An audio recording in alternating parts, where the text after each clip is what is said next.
Hello, I'm Bill O'Donnell, and welcome to another program on spirituality. Today is a real treat for me. I have as my guest my old friend, Father Paul Meaden, from the Benedictine Monastery in Pecos, New Mexico, and we've been trying to do this for years, so welcome, Paul. Today's our day. Thanks, Bill. That's great.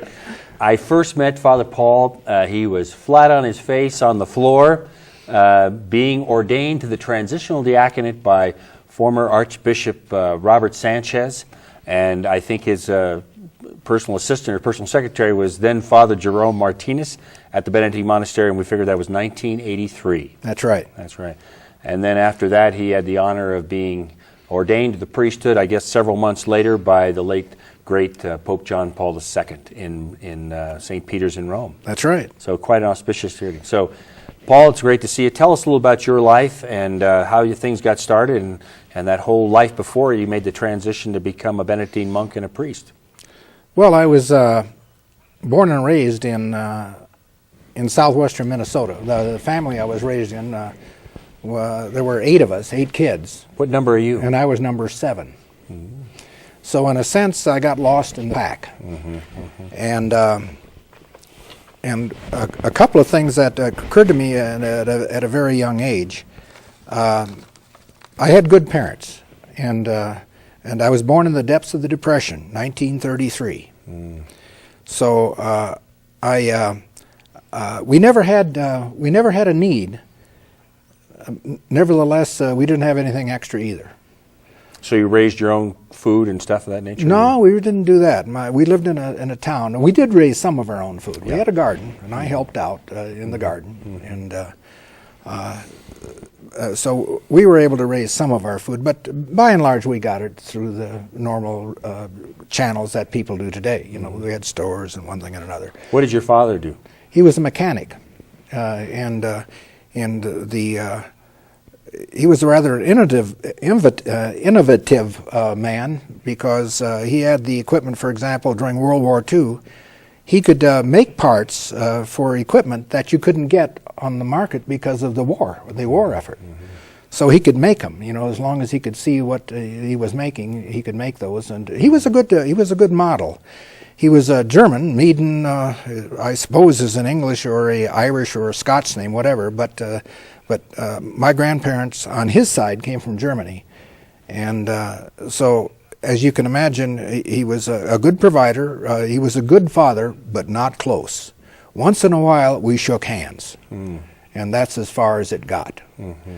But he was a good provider. Mm-hmm. And your mother? And she was Bohemian, so I got all the relational aspects of my soul probably from that side of the family. Explain what a Bohemian is. Well, a Bohemian is rather an arty type of a person, and she was that, and very compassionate. She was a good person that way, and so I got that part of my soul from that side of the family. So, what was it like to grow up with all the many brothers and sisters, and you being near the bottom?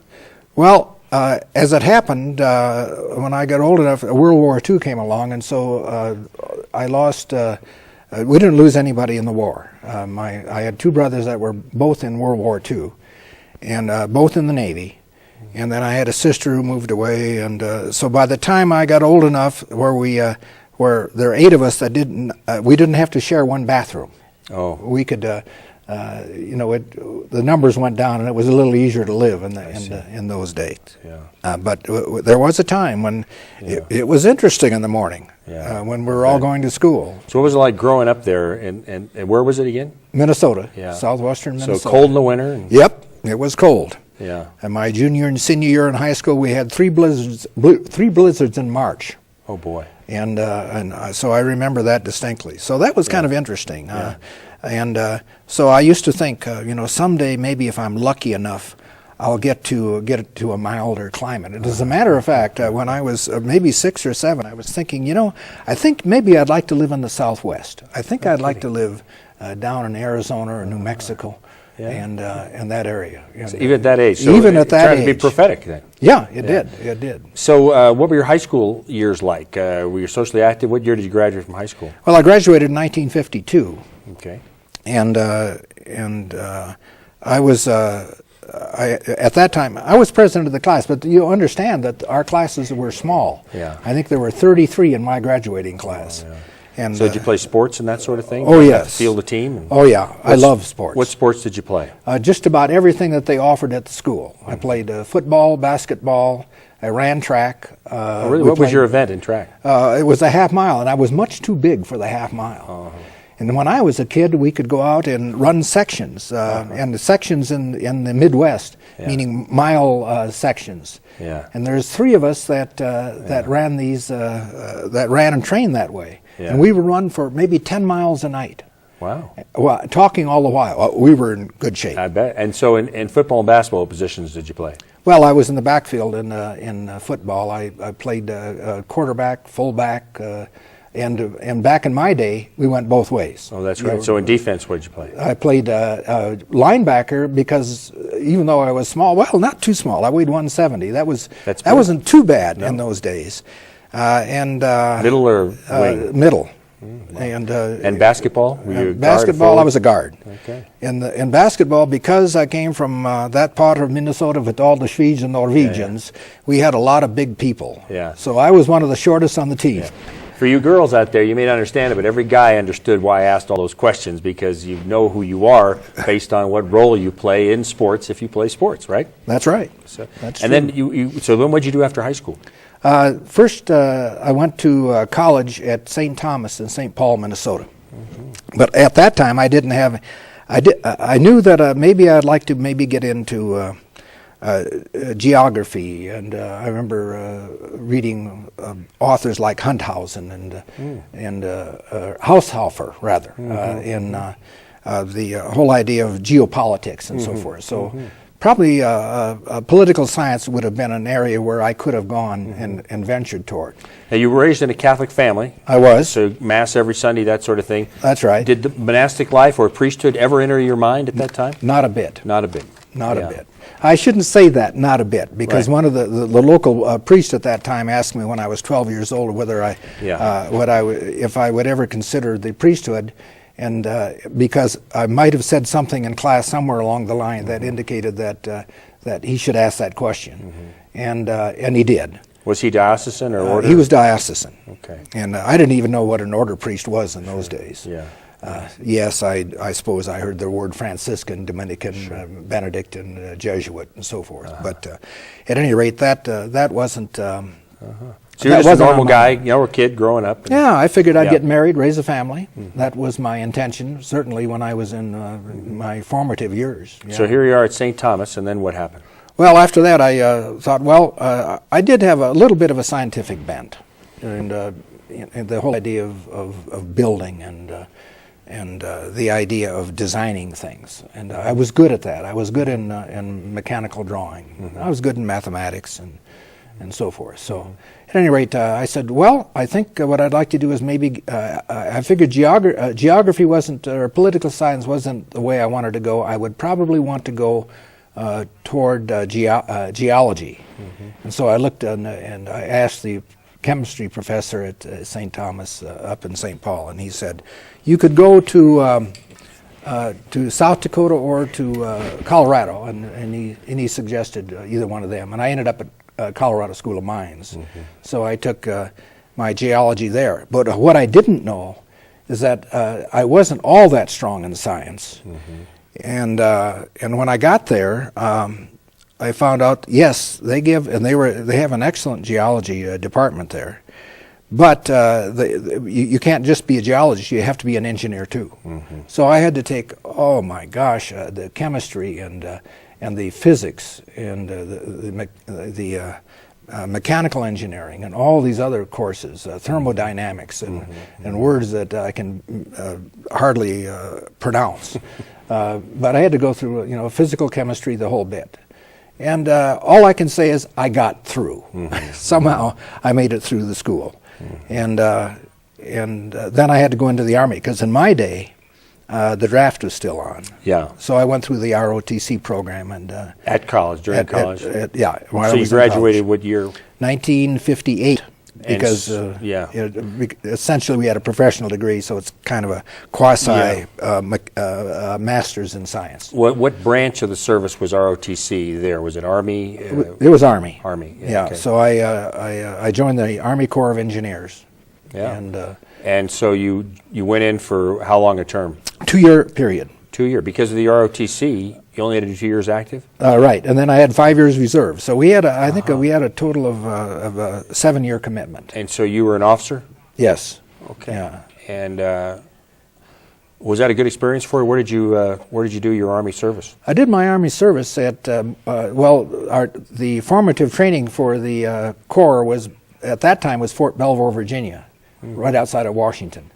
And then from there I went to Fort Sam Houston, Texas. I could have gone to Korea, I could have gone to Germany, but I got assigned to a headquarters at that time, 5th Army in San Antonio. And this is peacetime. There was no active fighting at that time. No, Korea had ended. Korea had ended, and Vietnam had not. Vietnam was just starting Just up starting. when I was in the reserves. I see. So you missed that, and then so you came out of the service, and then what did you do? Went down to Mexico City. I had also a desire to go to Mexico at one time, so I said, well, now's the time to do it. You know, I'm still young, and so I went down and lived in Mexico City for about 6 months, thinking that perhaps if life worked out well, I could maybe get a job down there and then work in Mexico, because this is something that I had in mind too. I had the Southwest in mind, but the Southwest also, it's just across the border and you're in Mexico. That's right. So south of the border, down Mexico way. That was a song that What type of work did you do down there? I didn't do any work. I just exploring. went down there to see if I could get a job. And it didn't work out. I didn't understand that you had to have visitantes, and I didn't understand the politics that involved in that. So what'd you do next? Came back, and then because I had relatives in the San Francisco Bay Area, I went there. I went to San Francisco, and that's when I started working with various corporations, and I worked 16 years. For different employers as through those 16 years, but primarily in those 16 years for one employer for 12 years. Doing what type of work? Contracting. I was a construction engineer, so I was able to work my way up in the corporation. It was a big corporation. It's well known here in New Mexico. It's here it's Trans Mountain. They built the Big I interchange in Albuquerque, and then they're building a good share of the Roadrunner here in Santa Fe. So the new railroad. the new railroad. So And you also worked on some very impressive engineering feats in the Bay Area and in Alaska too, weren't they? Oh yeah, What were they? I was dredge engineer for the Transbay Tube. So Which is the BART. the BART system. Yeah. Bay Area Rapid Transit. Yeah. If you want to know something about the bottom of the San Francisco Bay, I can tell you about it because I read thousands of profiles. How deep is it? The deepest part of the rapid transit tunnel there, tube section, is 130 feet. Is it right on the bottom? Right on the bottom. Yeah, we dug a trench and then we placed the various tube sections. That's a whole other subject. Yeah, but, we'll get to that. But it was fascinating. And then I'd love to spend more time. We got to get you ordained here and get you into the monastery. But then you went to Alaska and you worked on the pipeline, didn't you? That's right. What did you do there? I started out as contract administrator for the first deal for the wharfs at the southern end of the pipeline at Valdez. Oh, okay. And so we had to build the 4 wharfs, and today they're in operation. And so I had to get the first steel up. I work with Kaiser Steel in the Bay Area, and I was responsible for getting that first steel up there because our main supplier was Nippon Steel out of Japan, Hibikanata, South Japan, and. So once I've completed the work in the Bay Area, and then they asked me to come up and they said, "Well, help us put it together." So that was basically the thumbnail sketch of this is your life, your work life with Paul Meaden, and then how did God reach you and help you turn to another direction? How did that happen? Well, I had a conversion experience in I think it was 1972, and I wasn't a particularly. Well, yeah, I started out a good Catholic, and there was a period of time, for example, in the middle 60s, when you might say, in quotes, I bailed out of the church. I was mad at the church, and I had a good reason to be. I had, because of the because of the history of the church. They never taught us anything about the history of the Catholic Church when I was in grade school and high school. What are you thinking of? Here's what it all came about. When some of my Protestant friends were telling me about the problems that some of the popes had in the Middle Ages, and the priests doing this and doing that, and I defended the Pope and the priest to the hilt because I didn't know any differently. When I found out that they were right, I was furious. I said, the church asks us to come clean in reconciliation, yet the church didn't come clean. And I was bitter. You could have fried eggs on my feet. There were other reasons too, but I've forgotten them at the moment. But at any rate, that was the biggie, that I thought I was deceived. But then I had to work through that. Yeah. Tell us about that, because it seems to be today a lot of people are just staying in that position a long time. In other words, they become acculturated or accustomed to their own anger about something about the church, some history aspect of the church. How do you get out of that? Well, I reasoned this way. I said, no matter which Catholic or any other church, they don't do this to be malicious or to be deceptive. They think they're doing the right thing. If I don't tell you the history, then you don't have to deal with it. I see. Well, I said their intent was good. Therefore, if organizations kind of operate that way, therefore I can't hold the Catholic Church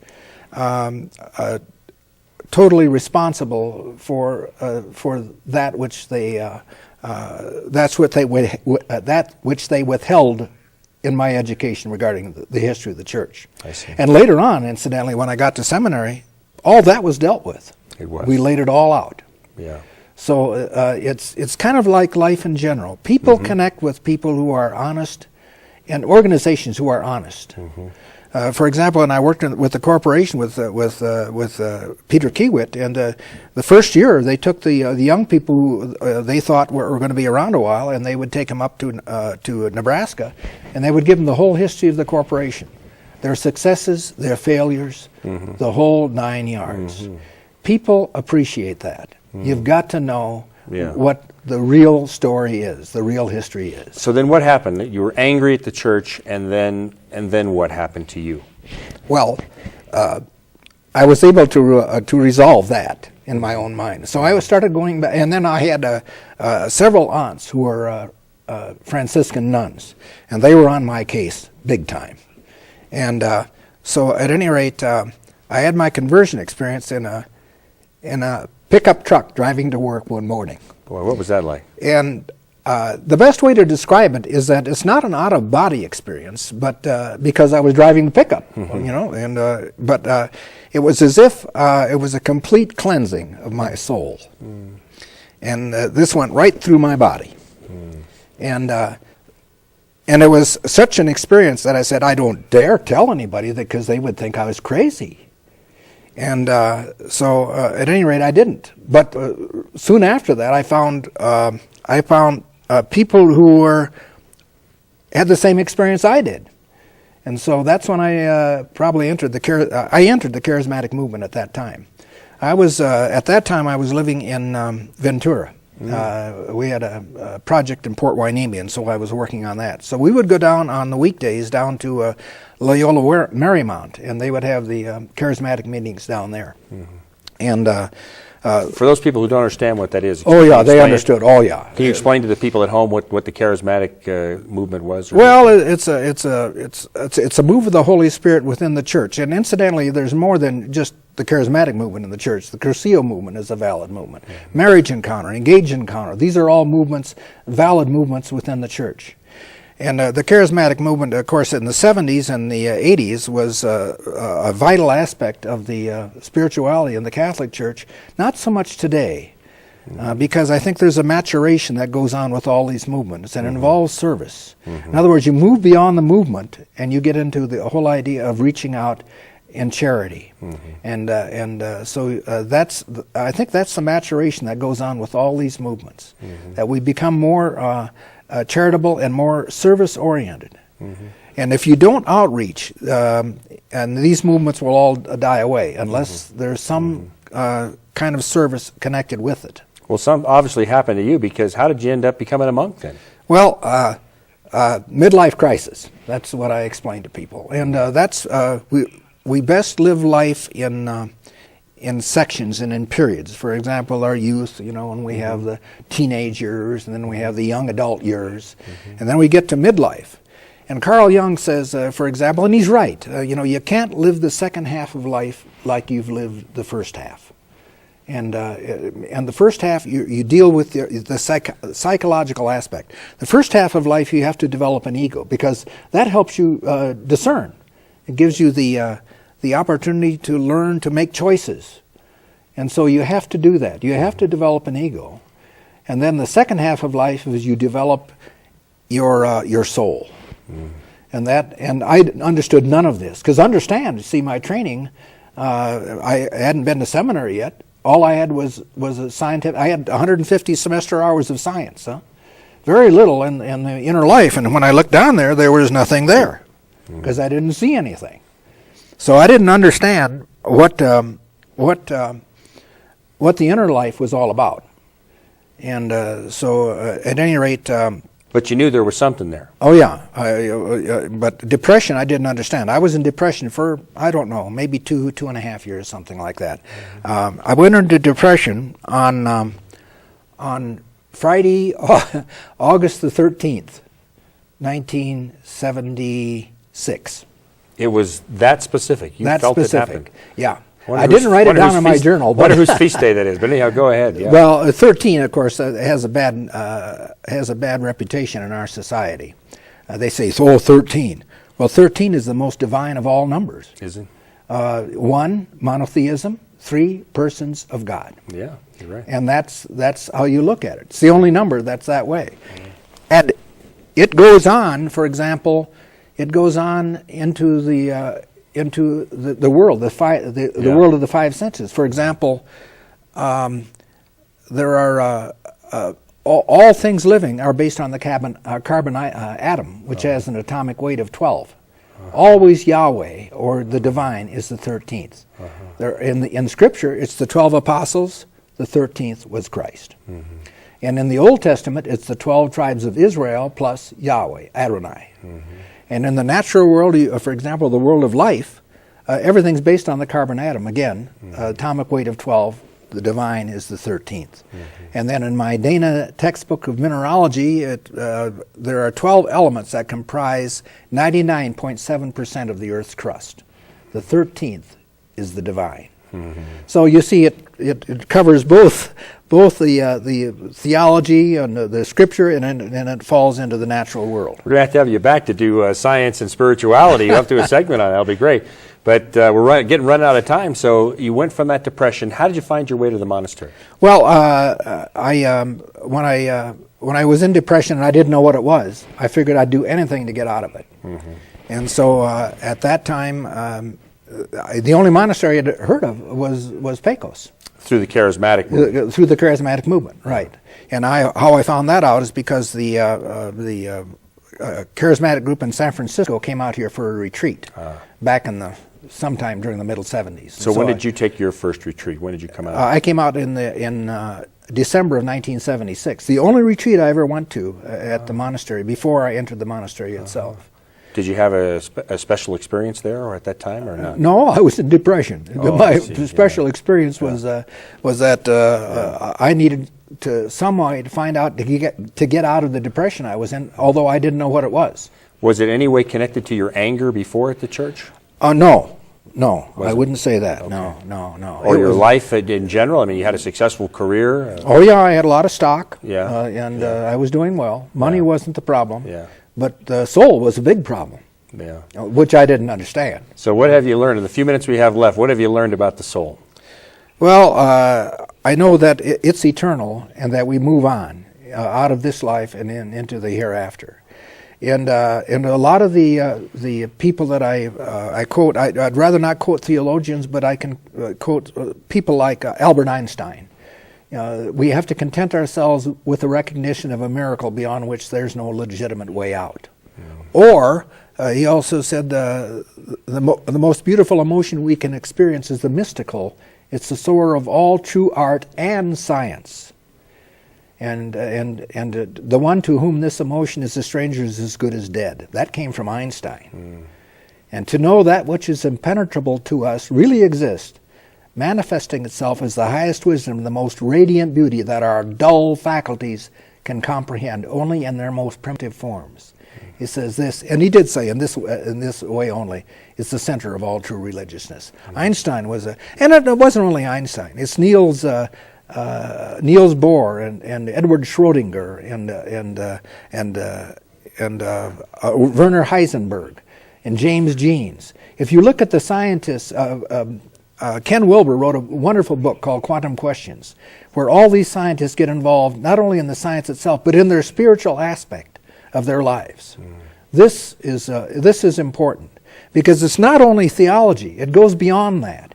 It goes into, for example, Management as a Performing Art by Peter Vail, who says in his last 2 chapters, you want to get a good lesson on theology, you go to a business book like Peter Vail's Management as a Performing Art. And so the world of permanent whitewater, that's what he calls business, the business world. And you said one of his friends, Ralph Su, he said it's business world is like Chinese baseball. When the ball is hit, the people in the field can move the bases anywhere they want to. All right, well, listen, we've run out of time, Father Paul. We've got a minute left. What would you like to say to the people out there? What advice would you have for them in their lives? Be open to the Spirit of God. And that's sometimes a pretty tall order. Because we live in a world that we live in the sense where we're trapped by the space-time box. But we do have the ability to see around corners. That we're not entrapped in this sense world, and that there's a whole world. And the medical profession, for example, has the life after life experiences are incredible, because it shows us that there's something beyond. And I know that science tries to explain all these things away, but the fact of the matter is you can't. Like Einstein says, we have to content ourselves with the recognition of a miracle beyond which there's no legitimate way out. And so in our lives, we have to be prepared to move on. Because, you see, in the mind of God, we were in the mind of God before we were born, and we live this life, and we move on for eternity. So our time here on earth is nothing more than a pinpoint of our total existence. So what's at stake? And I know that the grace of God is involved in here, because we have to have the grace of God to recognize that this is a fact. We need that grace. Yeah. And so I would say keep struggling with the whole idea of mystery, because there's an immense amount beyond mystery. And we have to leave it at that, unfortunately. Father Paul, it's been a blessing to have you here. Thank you for sharing. If anything Father Paul has stimulated you, I encourage you to contact him at the Benedictine Monastery in Pecos, New Mexico, and their number's in the credit, but it's area code 505-757-6415, and they have wonderful retreats out there. I've been there myself a number of times. I can strongly encourage you to follow up on. So, thank you again for everybody here. Behind the scenes, our director, Marshall, and Doreen and George, and our camera people, Wendy and Russell, and everybody behind the scenes want to thank you for viewing, and stay tuned next week for another program on spirituality.